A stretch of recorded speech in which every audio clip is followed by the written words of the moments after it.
সোমবার থেকে বুধবার দক্ষিণবঙ্গের আবহাওয়ায় মেগা টুইস্ট। মাটি হবে সরস্বতী পুজো। বড় আপডেট দিয়ে দিল আইএমডি।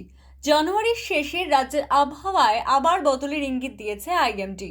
আজ তাপমাত্রায় তেমন কোনো পরিবর্তন না হলেও সোমবার থেকে দক্ষিণবঙ্গের পারদ বাড়তে শুরু করবে।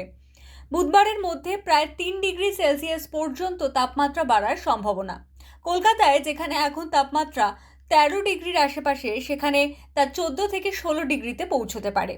পশ্চিমের জেলাগুলিতে সোমবার থেকে তাপমাত্রা কিছুটা বাড়বে। উত্তরবঙ্গে আগামী 5 থেকে 7 দিন তাপমাত্রা প্রায় একই থাকবে।